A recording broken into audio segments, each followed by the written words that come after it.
Okay, so in this portion of the social psychology lecture I'm going to go over some really powerful social psychology principles. Uh, we can use these principles to explain 9/11, the Columbine massacre, but the one that I'm choosing to focus on is it's called the Guyana tragedy, and I believe it happened in 1978, so that's before a lot of you were born. Um, However, it's very powerful, and I want to share it with you. Is what happened is this guy named Jim Jones. He started a cult. Well, he started a religious group, and eventually he took his religious group. It was up in San Francisco. He decided that they wanted to start a new colony in Guyana, which is an area off of in South America, and so they had this big, huge colony there, and they were, just run by his organization, and they had committed themselves to God. But then a senator was informed by a lot of the families of the people that he had taken down there that, what's happening to all these people? What is he doing? Can you go check on them? So the senator went down, and the senator said, anyone who wants to leave can come back with me. And he said, I'm going to make statements, you know, uh, talk to people about this, what you have going on here. So by that time, Jim Jones had gotten somewhat paranoid, and we'll talk about why that happens. And he decided that the entire group needed to commit suicide. So I have a video that I'd like to show you that kind of is a reenactment of this. And what you're going to see is I believe it's 968 people commit a mass suicide. And so I want to explain why people do these kind of things, what leads to it. And so the really powerful social psychology principles that I'll be talking about for the rest of the social psychology lectures are social roles, conformity, compliance, obedience, and cognitive dissonance. So I'll go through and define each of these later in the lecture. But first of all, let's see what is necessary in order to be a cult leader. So this is how to be a cult leader 101. Like I said, we're going to see a video where one man tells close to 1,000 people to commit suicide, and they do. So these are some things that you really need to look for as far as social psychology. And I'm going to say something that may be uncomfortable for some of you to hear, but I believe in being honest about what I feel and what I know. So there's no real strong line between a cult and a religion. Most all religions start as a cult. And when the numbers grow big enough, then the government will usually recognize it as a religion. So some things that call themselves a religion, even just like a single church, if you have someone who demonstrates these principles or something, then it's dangerous. So let's see what we have. So anyway, what I'm saying there is any group could be kind of dangerous if they're using these social psychology principles in a very powerful way. So the first thing that we need is we need a dogmatic leader. So a dogmatic leader is a person that says, this is the way, it's my way or the highway. And what you're going to see with the Jim Jones is he's beautiful at this, absolutely beautiful. He is, every question that goes to him, he's able to do it with just a straight face, not too much emotion. He uses all this just logic. Listen to the logic that he uses throughout the whole thing. Even though the logic to me sounds absolutely ridiculous, he packages it so it just looks beautiful.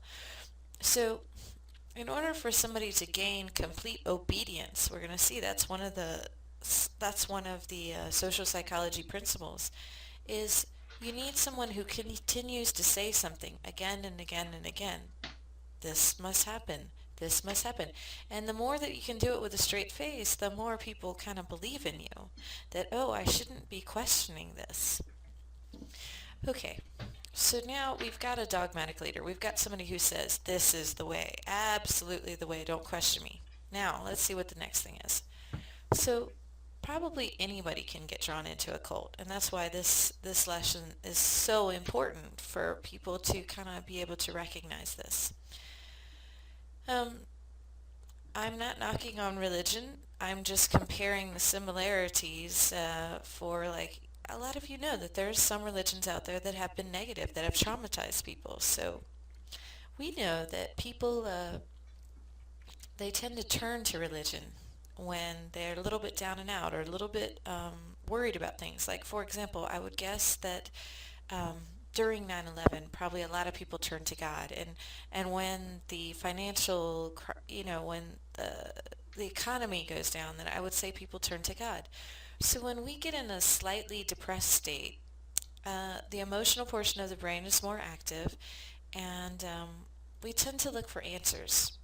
So the way that people get drawn into a cult is they get befriended when they're feeling down and out. And then we have this dogmatic leader who says, I have all the answers that you need. Stop being worried about things. This is the way. That's how people get drawn in. So now, that's how they start getting drawn in. Now what they're going to do is they're going to gain compliance. So that was another social psychology principle. So obedience was submitting to authority. Compliance is when a person engages in a behavior because they were asked to. So it's not so much that an authority figure told them to, it's just they did it because someone asked them to. So in order to get somebody into a cult, now I'm not saying that they're doing this consciously, we're just seeing that this is the pattern that happens, and to be looking for it, is they ask you for a small request. So for example, let's say they ask you to go to a meeting, and at the meeting they'll ask for, oh, you're at the meeting, can you give us some donations? Or, oh, you're at the meeting, would you like to buy some literature? Or can you bring some potluck to the meeting? Or can you help clean up after the meeting? See, we have to be very careful about what we allow ourselves to do, because once we start to comply, we're likely to comply with a bigger request. So we're going to see, remember, compliance was a big this was one of the big ones for social psychology, is we're going to find out that there's a method of compliance called the foot in the door effect. And the foot in the door effect is this, that complying with a small request usually will lead us to comply with a bigger and bigger request. See, because we have this other principle called cognitive dissonance. So we're going to be going over cognitive dissonance, but let me define it for you right here. Cognitive dissonance is the uncomfortable feeling we have when our thoughts do not match our actions. The cognitive dissonance is the uncomfortable feeling that we have when our thoughts do not match our actions. So what we typically tend to do is when we see ourselves doing something, then if we don't believe in it, then that makes us feel uncomfortable. So what we do a lot of times is we just switch our thoughts. Oh, the reason why I'm donating money to this cause is because I believe in it. Or the reason why I'm buying this book is because I believe in it. So we have to be careful with that. Be very careful with complying to other people's wishes. Okay, so then the next thing that starts to happen is they start to isolate you. And this is very, very dangerous. So when individuals are encouraged to associate with only members of the group, this is where it's kind of stepping over the line. I think a lot of you can see that, okay, there's some parallels between religion here, but this is the dangerous one. Is if a group says you shouldn't hang out with anybody else that's, kind of not on this path and kind of not with our group. And the reasons that they'll give is they'll say, you're in too much of an uncomfortable state, you're on your spiritual journey, you really need us around you to constantly give you lots of love and help and encouragement. So that's why you shouldn't allow somebody else to bring you off your path.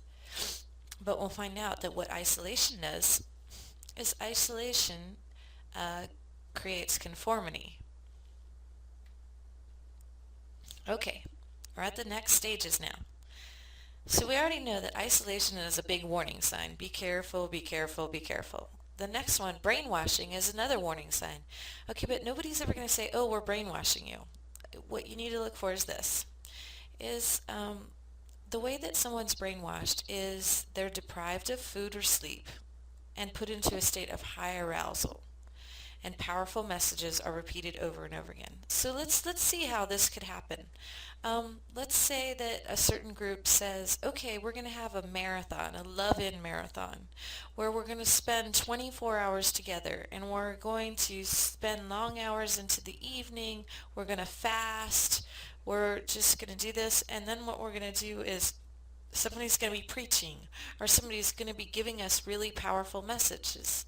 See, what happens is the brain, the frontal lobe, when the brain gets into a state of stress, like you're really tired, or you're really hungry, then the brain goes into a state of stress, and the frontal lobe, uh, it gets it gets kind of shut down. And when you give the powerful messages to the kind of amygdala, more the emotional part of the brain, they kind of get locked in. So that's how you brainwash. Like also kind of like how else could you do very stress is like the fire walking is let's get somebody to walk across the hot coals. But before they walk across the hot coals, we're going to preach and preach and preach and say our messages, say our messages, say our messages. And then you're so, those powerful messages as you're very stressed walking over hot coals or very stressed jumping off a certain area or something like that, that would put the brain into a state of stress where those powerful messages become locked in, and that's brainwashing. Okay. So the final thing that if someone does this, then it's going to be very hard to get them out of this group is to gain compliance for a large request. So what I mean by a large request is they're asking you for like large sums of money. I mean, okay, at churches or something that ask you for very small donations of money, whatever you feel like you can give, okay, that's something. But if someone says, okay, we want you now to commit your life to our cause, join us, live in this place, like what Jim Jones did with Guyana, or join, dedicate yourself to organization um, to live in our dorms and be with us constantly, and maybe divorce somebody or go away from your family, something. So now you've got this huge request and the person complies with it. That's going to be really tough to get them out. And the reason is again, back to this cognitive dissonance, is the uncomfortable feeling that we have when our thoughts do not match our actions. If we give everything to another individual, then what that does is that makes us believe in that individual more than ourselves. And so we become so obedient that we start losing the ability to think for ourselves. So all of these principles are involved with the next movie that I'm going to show you, but let's go over them. Social roles is something that I'm going to be going over a little bit more later, but social roles are the roles that we play in society. So we all have different social roles, but it seems like when we assign ourselves these roles, we start to behave this way. So if you have assigned someone, okay, you're the leader and I'm the follower, and you've assigned yourself the role of a follower, or I'm the person that's being instructed, then we tend to conform to those roles, as we tend to say, okay, this is what the followers do, so this is what I'm going to do. If you assign yourself to a leadership role, then you may start to become kind of all-powerful. And that's what happened with Jim Jones. As you're going to see, he became paranoid, and this is very, very common for cult leaders. I'm sure you've heard this with other people before. Is you say, why do these cult leaders get so paranoid and get so over the top? Is it seems to grow and grow and grow. So everybody's giving them power, and they say, I am the leader, I must take control. So what happens is they start to feel like they're all powerful, all powerful. I must do this to stay in control. I must do this. They're the power of social roles. So we're going to be going over a very famous experiment. It's the Bardo prison experiment that will reinforce the power of roles. Social role is a set of connected behaviors, rights, and obligations conceptualized by actors in a social situation. It is an expected behavior in a given individual social status. I'm sorry, it should be individual social status and social position. So where I'm directing you to now is a very, very powerful psychology experiment. It's called the Bardo prison experiment. So I'm just going to go over it basically, but I want you to check out the slideshow, and then I have a couple of videos added in to reinforce this, because this is a very powerful. So let me just summarize it, but then you can see the details. Is They put an ad in the paper, and they were paying people approximately the equivalent of what would be about $100 today. And what they were going to do is they were going to join in a prison experiment for about 2 weeks. So $100 a day for 2 weeks. It wasn't $100 back then because this was done in 1971, so it was more like $15 a day. But when you change the money, it'd be approximately $100 a day. So they tested their personalities to make sure that their personalities, there was no problems with them, and they were just average males. And they chose about 18 of them, and then they flipped a coin, and 9 of them were guards and 9 of them were prisoners. And they put them in these different groups. So if they were guards, then they let them pick out uniforms. If they were prisoners, then they went to their house in their neighborhood with a police car. They blindfolded them, and then they took them to Stanford University, but they didn't know it was Stanford. They thought it was a simulated prison. And then what they were testing is they were testing, what is the behaviors going to be like? The guards are assigned as guards, and the prisoners are assigned as prisoners.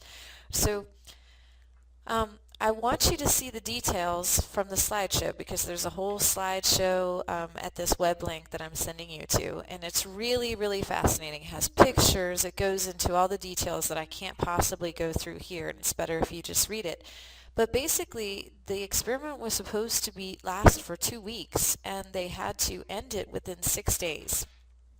And the reason why they had to end it, and I want you to see all the things that happened and how these social roles got reinforced, was that the people got so caught up in the roles that they seemed to lose track of reality. The guards became sadistic. The prisoners became completely depressed and losing their mind.